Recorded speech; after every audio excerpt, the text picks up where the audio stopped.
koonfur Afrika iyo Zimbabwe iyo Mozambique iyo Benin iyo wadooyinkooda waxaa ku yaala Muqdisho Street, Somalia Street, Seattle Street, Europe. marka burburka yimid haddana soo kabashada waxaa halka ugu qoray wax badan ku dhex jira laakiin waqti uma hayo. soo kabashadu waxay ka bilaabatay oo maanta Soomaaliya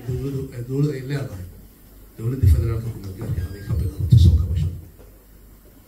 iyadoo wali jirta waa la isbedelay waqti amaanta halka la igu amaanay malihiy waxa iska leh ummadda Soomaaliyeed laakiin wasaarihii fulinaya shaqadaas كنت مسخها كوبا هذا حوالها كوبا حق إن سوماليا دب إلى سوماليا عالم كده سوريا دولة سوماليا كوش رئيس. أريمها صورنا أيوب